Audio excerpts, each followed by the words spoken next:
اللہ تعالیٰ نے کامیاب ہونے کے لیے قرآن مجید میں 4 شرطیں بیان کی ہیں۔ کتنی شرطیں بیان کی ہیں؟ آپ لوگ بولو گے نا سر؟ 4 شرطیں۔ جیسے شادیاں 4 ہیں نا، تو کامیاب ہونے کے لیے شرطیں بھی کتنی ہیں؟ 4 شرطیں۔ پہلی شرط وَمَنْ أَرَادَ الْآخِرَةَ۔ دیکھو ہم سب یہاں بیٹھے ہیں، ہم میں اور کافر میں فرق کیا ہے؟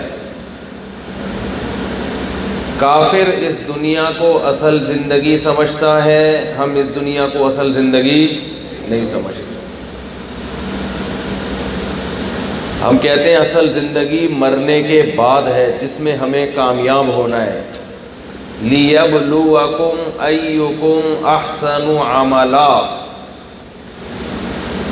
کافر کہتا ہے کہ خدا نے ہمیں بنایا، کیوں بنایا ہمیں اس کی وجہ معلوم، بولنا پڑے گا آپ لوگوں کو، ہمیں اس کی وجہ معلوم نہیں، کیوں بنایا ہمیں نہیں پتہ۔ جیسے ہمارے سابق وزیر اعظم نے کہا تھا نا، مجھے کیوں نکالا، انہیں وجہ معلوم نہیں تھی۔ اب نکالنے والے سے پوچھا جائے گا نا کیوں نکالا، تو ہم بنے نہیں ہیں، ہمیں کسی نے بنایا ہے۔ تو ہم بنانے والے سے پوچھیں گے نا ہمیں کیوں بنایا اس نے، کیا خیال ہے بھائی؟ اب اگر اللہ کہہ دے میں نے ویسے ہی بنایا، بس کوئی مقصد نہیں ہے، تو یہ تو اللہ پر بڑا اعتراض ہے کہ اللہ دنیا میں کوئی بے وقوف سے بے وقوف آدمی بھی بغیر مقصد کے کام نہیں کرتا۔ تو اللہ نے یہ پورا انسان بغیر مقصد کے کیوں بنا دیا، یہ بات سمجھ میں آنے والی نہیں ہے۔ تو اللہ نے وجہ بیان کی۔ جو غیر مسلم ہے نا، ہندو ہے، سکھ ہے، عیسائی ہے، یہودی ہے، اس کو معلوم نہیں ہے کہ ہمیں کیوں بنایا گیا، لہٰذا وہ زندگی اپنی منمانی گزارتا ہے۔ سمجھتے ہو؟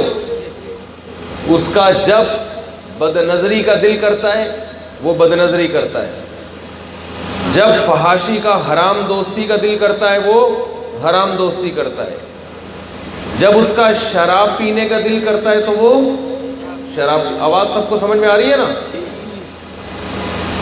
جو کافر ہے نا، کافر وہ کسی قانون کا پابند نہیں ہے، وہ اپنے بوڑھے ماں باپ کو اولڈ ہاؤس میں جمع کراتا ہے۔ آپ کو پتہ ہی یہ بات؟ جو غیر مسلم ہے نا، جن کو ہم یہ کہتے ہیں کہ ان کے اخلاق بہت اچھے ہوتے ہیں، تھینک یو سے بات شروع کرتے ہیں اور تھینک یو پہ ختم کرتے ہیں، بہت اچھے طرح سے ملتے ہیں نا، لیکن ایسے اچھے اخلاق ہیں کہ بوڑھے باپ کو اپنے گھر میں رکھنے کے لیے تیار نہیں ہوتے، وہ ان کے لیے الگ ادارے بنے ہوئے ہیں۔ تو ہم غیر مسلم نہیں ہیں، ہم کیا ہیں؟ مسلمان ہیں ہم۔ تو ہمیں قرآن نے یہ بتایا ہے کہ اس نے تمہیں پیدا کیا لیبلوکم، تاکہ وہ تمہیں آزمائے، ایکم احسن عملا، تم میں اچھا عمل کس کا ہے۔ تو جو اچھا عمل کر کے جائے گا اس کو اللہ کامیاب کرے گا، جو برا عمل کر کے جائے گا اس کو اللہ ناکام کرے گا۔ اب اچھا عمل کسے کہتے ہیں؟ تو قرآن نے اس کی 4 شرطیں بیان کی ہیں، یہ یاد رہیں گی 4 شرطیں۔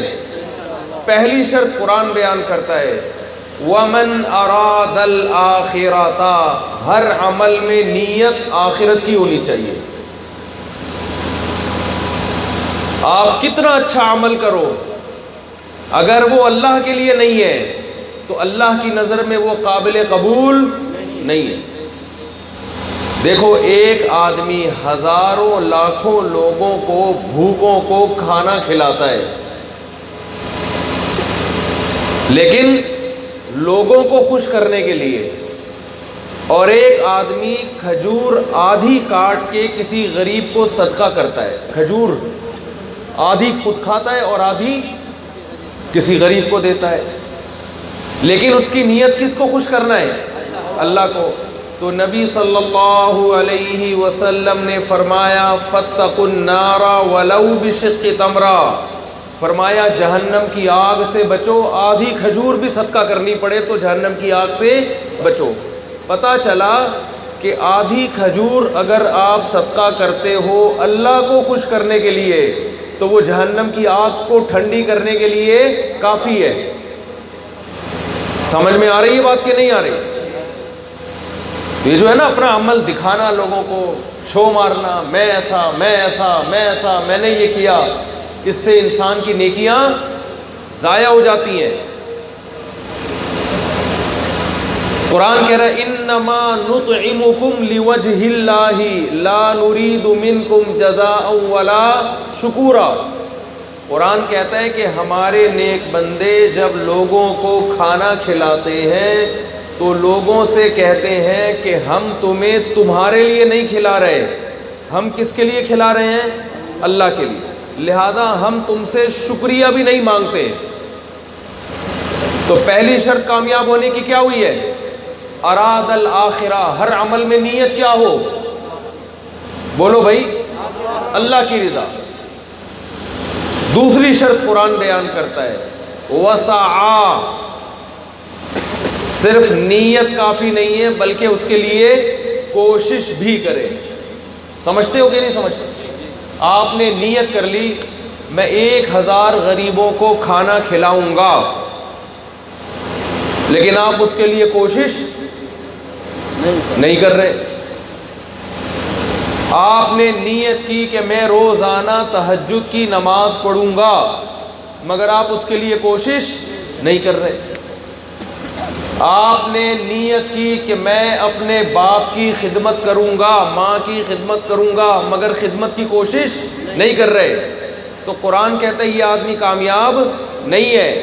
قرآن نے دوسری شرط بیان کی ہے وسعا، آخرت کے لیے کوشش بھی کرے. سمجھتے ہو کہ نہیں سمجھتے؟ اب جنریٹر بھی بول رہے ہیں میں بھی بول رہا ہوں تو دونوں کی لڑائی ہو رہی ہے نا. وہ کہہ رہے ہیں مجھے بولنے دے، میں کہہ رہا ہوں میں بات کروں گا. تو وسعا لہا سعیہا. تیسری شرط قرآن کہتا ہے کہ کوشش بھی کرے. سعیہا اخپل طریقے سے کوشش نہیں، سعیہا آخرت والی کوشش. یہ بڑا مشکل کام ہے. ہم کوشش تو کرتے ہیں شریعت کے بتائے ہوئے طریقے پہ نہیں بلکہ اپنی طرف سے. سمجھتے ہو کہ نہیں سمجھتے؟ دیکھو اسلام یہ کہتا ہے باپ جب مر جائے تو اس کی وراثت میں بیٹوں کا بھی حصہ ہے اور بیٹیوں کا بھی. آپ نے بہن کو حصہ نہیں دیا لیکن آپ نے 1,00,000 غریبوں کو کھانا کھلا دیا. تو یہ اللہ کی بتائی ہوئی کوشش ہے یا اخپل کوشش ہے؟ یہ کوشش تو کی آپ نے، یہ تو اخپل طریقہ ہو گیا نا. اللہ کہہ رہا ہے کہ جو اللہ نے بتایا ہے وہ والی کوشش. تو اللہ تو پہلے کہہ رہا ہے کہ بہن کا حصہ پہلے دو، اپنے پیسے میں سے صدقہ کرو. پھر دوسرے کے پیسوں سے صدقہ قبول نہیں ہوتا وہ. ہمارے ایک دوست نے مجھے بتایا کہ کسی بات پہ انہوں نے غیرت کی وجہ سے کسی خاتون کو جان سے مار دیا، قتل کر دیا. میں نے کہا مجھے یہ بتاؤ شریعت میں ایسے موقع پہ قتل بنتا ہے؟ شریعت کیا کہتی ہے؟ اس نے کہا نہیں ہماری روایات ہے. یہ کیا ہے؟ ہماری روایات. تو میں نے کہا بھائی قیامت کے دن اللہ تعالیٰ جنت میں اگر آپ کو آپ کی روایات کی وجہ سے داخل کرے گا تو پھر تو آپ نے بڑا اچھا کام کیا. پنجابیوں کی اپنی روایات ہوتی ہیں، مہاجروں کی اپنی روایات ہوتی ہیں، سرائکیوں کی اپنی روایات ہوتی ہیں، پٹھانوں کی اپنی روایات ہوتی ہیں، سندھیوں کی اپنی روایات ہوتی ہیں. تو اگر آپ اسلام کو چھوڑ کر اپنی قوم کی روایت کے پیچھے چلو گے تو آپ کیا سمجھتے ہو اللہ آپ کو بخش دے گا؟ آپ اللہ سے کہنا کہ اللہ میں نے بہن کو حصہ نہیں دیا. ایک مثال دے رہا ہوں. اللہ قیامت میں پوچھے گا میں نے تجھے کہا تھا بہن کا بھی وراثت میں حصہ ہے, تو نے کیوں نہیں دیا؟ آپ کہنا اللہ ہم پنجابی تھے, پنجابیوں میں بہنوں کو حصہ نہیں دیا جاتا. اے اللہ ہم پٹھان تھے, پٹھانوں میں بہنوں کو حصہ نہیں دیا جاتا. اے اللہ ہم سندھی تھے, سندھیوں میں بہنوں کو حصہ نہیں دیا جاتا. تو اللہ اگر آپ کہے کہ ہاں میں نے جنت پٹھانوں کے لیے بنائی ہے, جنت میں نے سندھیوں کے لیے بنائی ہے, اور تو نے اپنا پٹھان ہونا ثابت کر دیا, تو نے اپنا پنجابی ہونا ثابت کر دیا, چل جا جنت میں, تو پھر تو بہت اچھی بات ہے. لیکن اللہ نے جنت نہ میرے بھائی پنجابی کے لیے بنائی, نہ مہاجر کے لیے بنائی, نہ پٹھان کے لیے بنائی, نہ سندھی کے لیے بنائی. اللہ نے جنت ان لوگوں کے لیے بنائی جو کوشش کرتے ہیں لیکن اخپل طریقے سے نہیں, اللہ کے بتائے ہوئے طریقے کے مطابق. سمجھ میں آ رہی ہے بات کہ نہیں آ رہی؟ تو اخپل سب کچھ نکال کے رکھ دو. ہمارا اخپل کچھ نہیں ہے, اخپل صرف آپ کی بیوی ہے, وہ آپ کی اخپل ہے. گورنمنٹ چاہ رہی ہے, گورنمنٹ کہ وہ بھی آپ کی نہ رہے.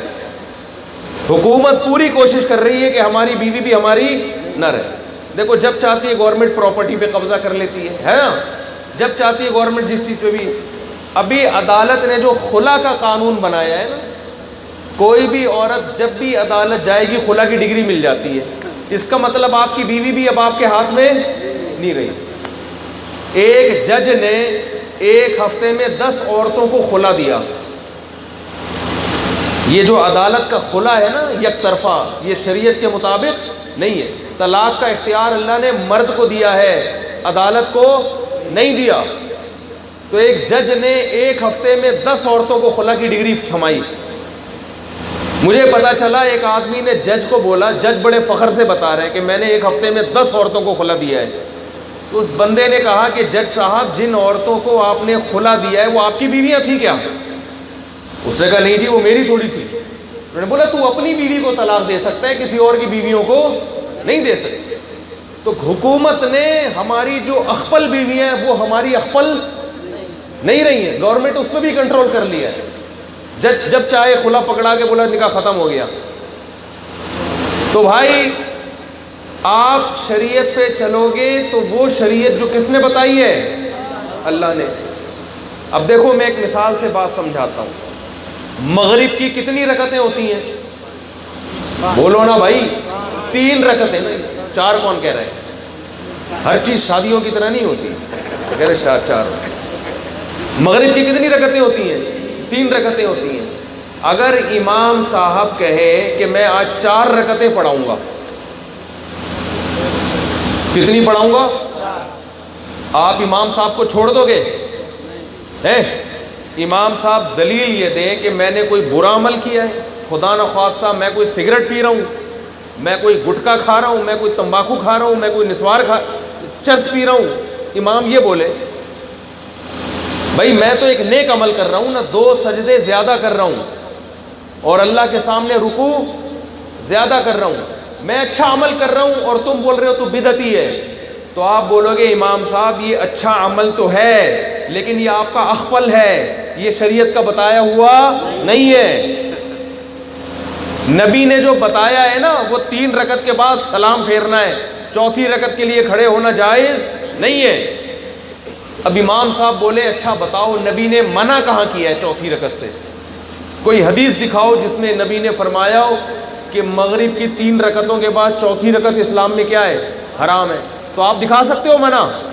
نہیں دکھا سکتے. آپ بولیں گے بس نبی نے جب 3 کے بعد سلام پھیرا ہے تو آپ کو بھی 3 کے بعد سلام پھیرنا پڑے گا. تو اس سے ہمیں پتہ چلتا ہے بھائی اسلام میں اخپل مرضی نہیں چلتی ہے, جیسے جو بتا دیا اس پہ عمل کرنا پڑے گا. تو اللہ کو بدعت سے بہت نفرت ہے, نئی نئی چیزیں دین کے اندر ایجاد مت کرو. تو 3 شرطیں اللہ نے بیان کی ہیں. 4تھی شرط کامیاب ہونے کی. پہلی شرط اراد الآخرہ, نیت کیا ہو؟ آخرت. دوسری شرط کوشش بھی کرے, صرف نیت کر کے بیٹھ نہ جائے. تیسری شرط کوشش بھی وہ جو اللہ اس کے رسول نے بتائیے چوتھی شرط وَهُوَ مُؤْمِنٌ، اس کا عقیدہ بھی صحیح ہو. مشرک کا کوئی عمل اللہ کو پسند نہیں ہے.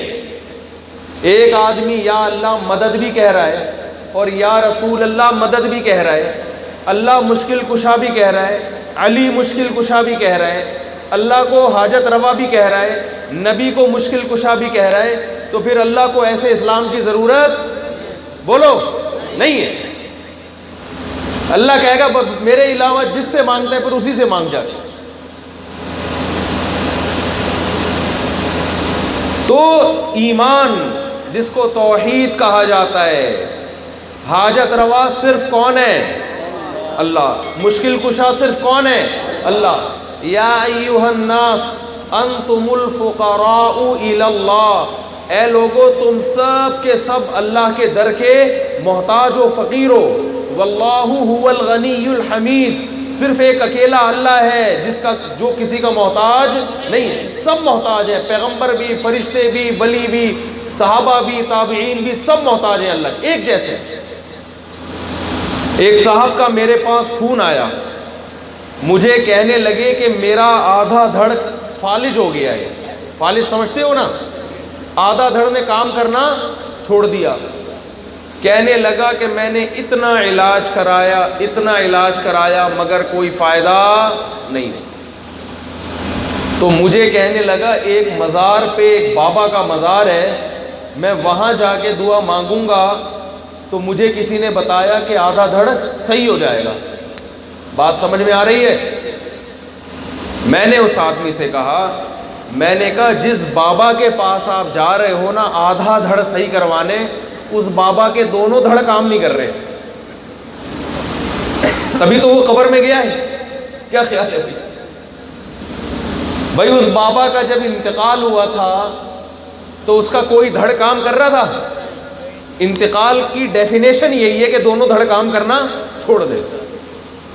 میں نے کہا اگر اس کی ایک انگلی بھی کام کر رہی ہوتی نا، مردے کو لٹایا آپ نے تختے پہ، غسل دے رہے، اس بابا نے تھوڑی سی آنکھ بھی کھول کے دیکھ لی، اگر کوئی مردہ اگر کر لے ایسا تو میرا خیال ہے وہ زندہ ہوگا، جو غسل دینے والے وہ سارے خوف سے مردہ ہو جائیں گے. تو میں نے کہا بھائی جس مزار پہ تم جا رہے ہو، جس بابا کے پاس کہ وہ تمہارا آدھا دھڑ صحیح کر دے گا، اس کے اپنے دونوں دھڑ کام نہیں کر رہے ہیں. ایک آدمی تھا جس کو ایک کے دو نظر آتے تھے، آنکھوں میں اس کے کوئی مسئلہ ہو گیا تھا. ایک آدمی کتنا نظر آتا تھا اسے؟ دو. وہ ڈاکٹر کے پاس گیا، اکیلا گیا ڈاکٹر کے پاس، کہنے لگا ڈاکٹر صاحب مجھے ایک کے دو نظر آتے ہیں. ڈاکٹر نے کہا آپ چاروں کو یہی بیماری ہے بھائی؟ ڈاکٹر کو ایک کے کتنے نظر آ رہے تھے؟ 4 نظر آ رہے. تو جس ڈاکٹر کو ایک آدمی 4 دفعہ نظر آتا ہو وہ اس کو ٹھیک کرے گا جس کو ایک کے 2 نظر آتے ہوں؟ ہے بھائی؟ تو آپ بتاؤ قبر میں جو بیچارہ بابا جس کے دونوں دھڑ کام نہیں کر رہے، وہ ایسے آدمی کو کیسے ٹھیک کرے گا جس کا آدھا دھڑ کام نہ کر رہا ہو؟ تو اللہ مسجدوں پہ ملتا ہے. کس کو پکارا جائے گا؟ اللہ کو. وَأَنَّ الْمَسَاجِدَ لِلَّهِ فَلَا تَدْعُوا مَعَ اللَّهِ أَحَدًا، مسجدیں سجدہ گاہیں اللہ کے لیے ہیں، اللہ کے ساتھ کسی کو مت پکارو. اور ایک آخری بات، حضرت کتنا ٹائم ہے میرے پاس؟ 20 منٹ ہے. 20 منٹ. ایک آخری بات، 6 منٹ. دیکھو یہ تو کامیابی کی اللہ نے 4 شرطیں بیان کی ہیں. اب سوال یہ پیدا ہوتا ہے اتنے سارے فرقوں میں کون سا فرقہ ان 4 شرطوں پہ پورا اترتا ہے؟ دعوے تو سب کرتے ہیں نا. نبی صلی اللہ علیہ وسلم نے ارشاد فرمایا میری امت 73 فرقوں میں 73 فرقوں میں تقسیم ہوگی، ایک کے علاوہ سارے کے سارے جہنم میں. اب کون سا فرقہ ہے جو ان 4 شرطوں پہ بولو پورا اترتا ہے؟ وہ جنت میں جائے گا نا. تو صحابہ نے نبی سے پوچھا یا رسول اللہ وہ کون سا فرقہ ہے؟ نبی اگر نام بتا دیتے کہ اس فرقے کا نام دیوبندی ہوگا تو سارے فرقے اپنا نام کیا رکھتے؟ دیوبندیوں میں پارٹ ہوتے ہیں، part 1 part 2 part 3 part 4 part 5، کیا خیال ہے؟ 73 فرقے دیوبندیوں میں پارٹ 1 پارٹ 2 کے حساب سے ہو جاتے ہیں۔ دیوبندی کا پارٹ نمبر 73، اس میں ہم پریشان ہوتے ہیں، اس میں کون سا والا جنتی ہے؟ اگر نبی فرما دیتے اس فرقے کا نام بریلوی ہوگا تو آج میں گرین پگڑی پہن کے بیٹھا ہوتا یہاں، کیا خیال ہے؟ اور صلو علی الحبیب کے نعرے لگوا رہا ہوتا آپ سے، اور بھی بہت کچھ کر رہا ہوتا۔ ہرے رنگ کا لوٹا ہوتا میرا، میں لوٹا بھی کون سے کلر کا رکھتا؟ ہرے رنگ کا لوٹا رکھتا اپنے پاس۔ اگر نبی صلی اللہ علیہ وسلم بتا دیتے اس فرقے کا نام اہل حدیث ہوگا تو ہم سب کیا بن جاتے؟ اہل حدیث۔ نبی نے فرقے کا نام نہیں بتایا، فرقے کی علامت بتائی ہے، فرمایا ما انا علیہ و اصحابی، جو میرے طریقے پر ہو اور صحابہ کے۔ کیا مطلب؟ نبی قرآن کے طریقے پر ہیں، تو جو قرآن کو ایسے بیان کرے کہ حدیث سے ہٹ کر بیان کرے، وہ نبی کا طریقہ نہیں ہو سکتا۔ تو کیسا ہی لیبل لگائے قرآن کا، اس کو نہیں ماننا۔ اور جو صحابہ کو ہٹا کے حدیثوں کی تشریح کرے، وہ فرقہ بھی جنتی بولو نہیں ہو سکتا۔ صحابہ کو بیچ میں سے نکال دیتا ہے وہ۔ تو ہم نے دیکھنا ہے کہ قرآن کیا کہتا ہے، پھر ہم نے دیکھنا ہے کہ قرآن کی 2 مختلف تشریحات ہیں، تو حدیث کیا کہتی ہے، پھر ہم نے دیکھنا ہے حدیث کے 2 مطلب ہیں، تو صحابہ کیا کہتے ہیں۔ جو اس اصول پہ چلے گا وہ اللہ کی نظر میں جنتی، چاہے وہ دیوبندی پارٹ 1 کے نام سے ہو، بریلوی پارٹ 4 کے نام سے ہو، اہل حدیث پارٹ 3 کے نام سے ہو۔ ان ناموں میں اللہ نے کچھ بھی نہیں رکھا۔ جو اس معیار پہ پورا اترے گا وہ کسی بھی نام سے ہو، وہ اللہ کی نظر میں کہاں جائے گا؟ جنت میں جائے گا۔ اس پہ آپ پرکھ کے دیکھو کون پورا اترتا ہے۔ سمجھ میں آ رہی ہے بات کہ نہیں آ رہی ہے؟ اس پہ اتر کے دیکھنا پڑے گا کون ہے سارے صحابہ کو مانتا ہے، کون حدیث کی ایسی تشریح کرتا ہے جو صحابہ بولتے کیوں نہیں، جو صحابہ نہیں مانتے تھے۔ صحابہ کی تراویح کتنی پڑھتے تھے؟ بولو بھائی، تابعین تبع تابعین سب سے۔ صحابہ کے ہاں طلاقیں 3 طلاقیں کتنی سمجھی جاتی تھی؟ بولو نا، کوئی ایک ضعیف حدیث دکھا دو، ضعیف حدیث جس میں کسی صحابی نے 3 طلاق کو ایک کہا ہو، کوئی ضعیف حدیث دکھا دو۔ قرآن و سنت کی وہ تشریح جو صحابہ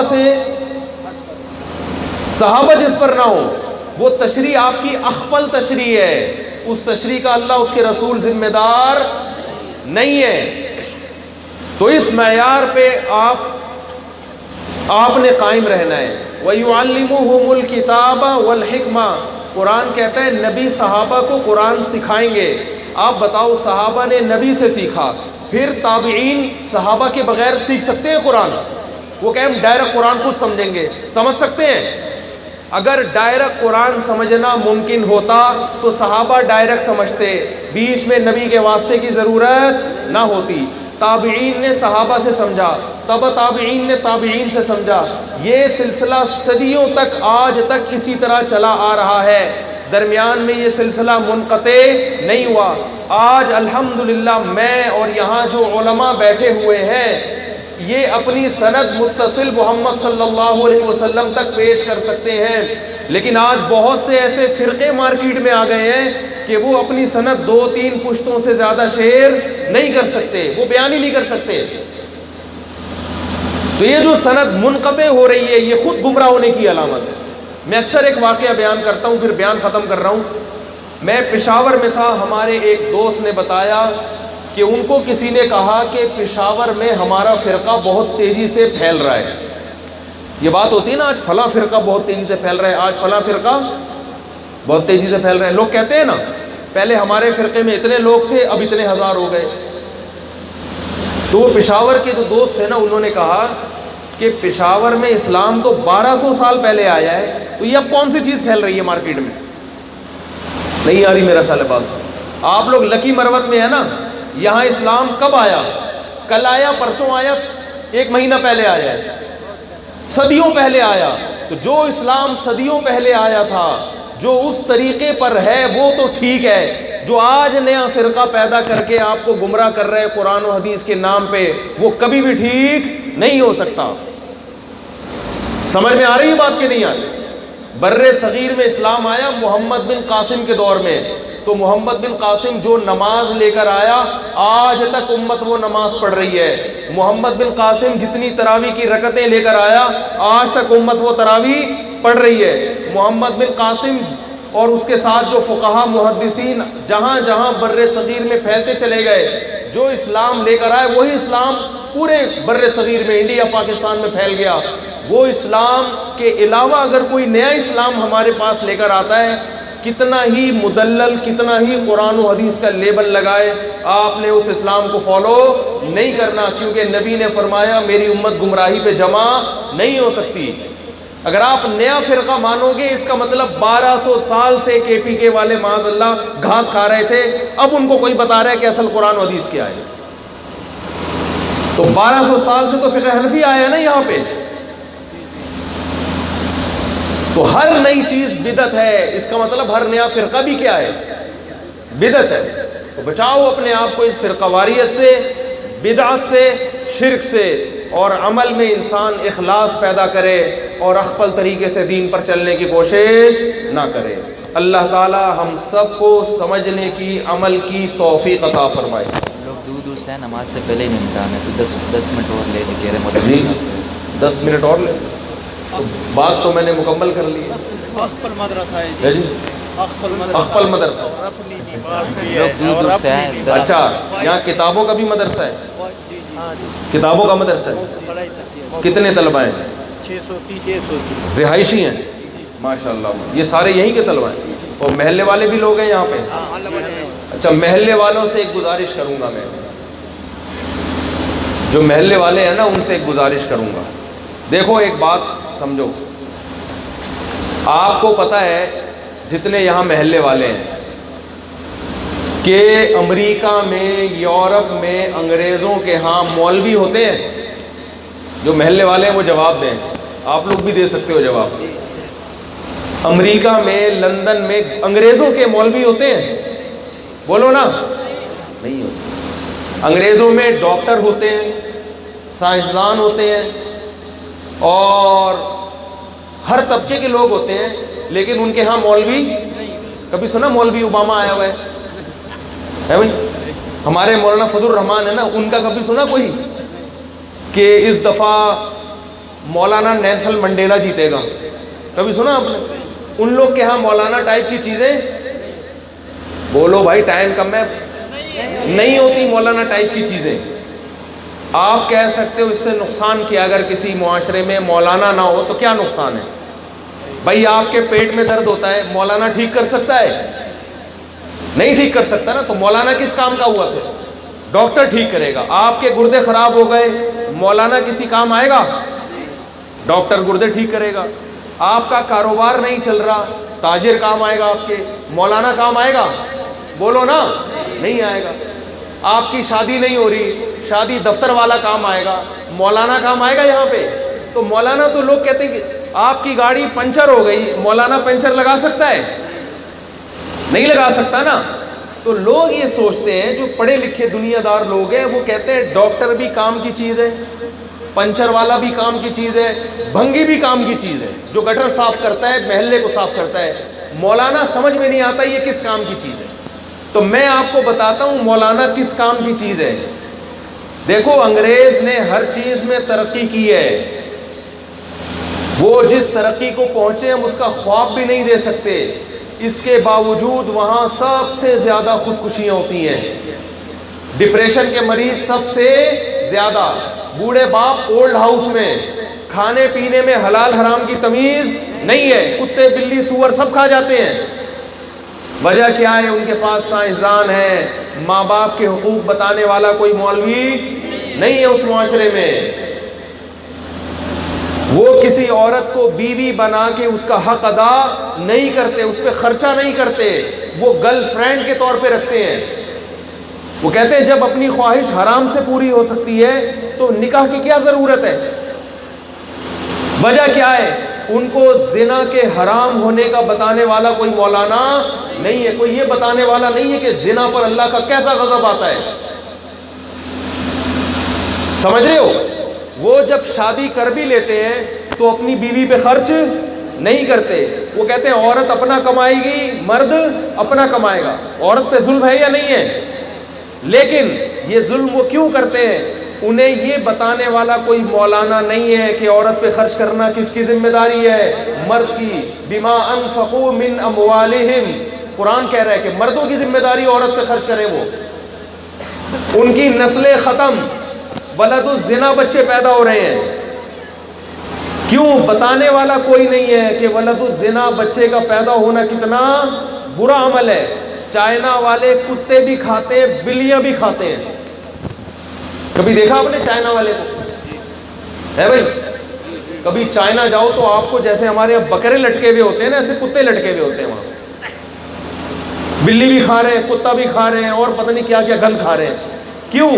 چائنا میں مولانا بولتے کیوں نہیں بھائی؟ تو اگر یہ آپ کے علاقے کے مدرسے بند ہو گئے نا، اہل محلہ نے مدرسوں کے ساتھ تعاون نہیں کیا اور حکومت مدرسوں کے ساتھ تعاون نہیں کرتی ہے، یہ محلے والے کرتے ہیں.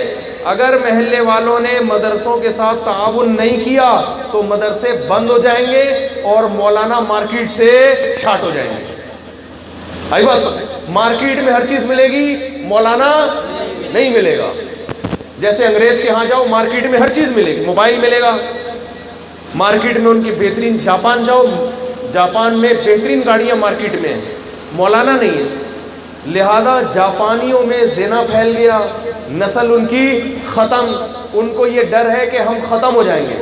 ہمارے کے پی کے سے ہمارے پشتون بھائی اور افغان بھائی گئے جاپان اور وہاں انہوں نے جا کے شادیاں کی اور وہاں ان کی نسلیں پیدا ہو رہی ہیں. جاپانیوں کا ڈر ہے کہ کچھ وقت کے بعد جاپان پشتو اسپیکنگ بن جائے گا، جیپنیز زبان یہاں پہ ختم. یہ حقیقت بتا رہا ہوں میں آپ کو. چپلی کباب کے ہوٹل کھل گئے جاپان میں. جو قوم نکاح کرتی ہے نسل اس کی بڑھتی ہے، جو نکاح چھوڑ دیتی ہے اس کی نسل ختم ہو جاتی ہے. سمجھتے ہو کہ نہیں سمجھتے؟ تو اب دیکھو وجہ کیا ہے، ان کی نسل کیوں ختم ہو گئی؟ کیونکہ جاپانیوں میں مولانا نہیں ہے. جاپان کی ہر چیز پائیدار ہے لیکن خود جاپانی پائیدار نہیں ہے. جاپانی کا بڑھاپا اتنا خطرناک گزرتا ہے، بڑھاپے میں نہ اس کا کوئی کا داماد ہے، نہ اس کی کوئی بہو ہے، نہ اس کے بیٹے بیٹیاں، نہ اس کے پوتے پوتیاں. اکیلا بڑھاپے میں 20-20 30-30 سال زندگی گزارتا ہے وہ. ہمارے یہاں بوڑھوں کو دیکھو، کتنی بہو ہیں، کتنی نواسیں، کتنی نواسیاں، کیسا مزیدار بڑھاپا گزرتا ہے کہ نہیں گزرتا. تو اس لیے اہل محلہ کو چاہیے کہ مدرسوں کے ساتھ تعاون کرے. خاص طور پہ جو مدرسہ آپ کے محلے میں ہے اس کے ساتھ تعاون کرنا آپ کی ذمہ داری ہے. اگر آپ نے مدرسوں کے ساتھ تعاون ختم کر دیا تو مولانا مارکیٹ سے شارٹ. مولانا کے مارکیٹ سے شارٹ ہونے سے یہ ہوگا کہ بڑھاپے میں آپ کو اپنے گھر میں عزت کے ساتھ رکھنے والی اولاد مارکیٹ سے شارٹ ہو جائے گی. پھر حلال گوشت کھانے والے لوگ مارکیٹ سے شارٹ ہو جائیں گے، کتے بلیاں کھائیں گے لوگ. پھر نکاح کرنے والے لوگ مارکیٹ سے شارٹ ہو جائیں گے، اللہ کی عبادت کرنے والے لوگ ختم ہو جائیں گے. تو یہ ضروری ہے کہ مدرسوں کو باقی رکھا جائے، دین پڑھا جائے، دین پڑھایا جائے. تو یہاں کے جو محلے کے لوگ ہیں ان کی ذمہ داری ہے یہاں مدرسے کے محتمم سے آ کے پوچھا کریں، بھائی کوئی مشکلات ہو تو ہمیں بتاؤ. تو یہ آپ لوگوں کی ذمہ داری ہے. اللہ تعالیٰ سے دعا ہے اللہ ہم سب کو سمجھنے کی اور عمل کرنے کی توفیق عطا فرمائے. جزاک اللہ.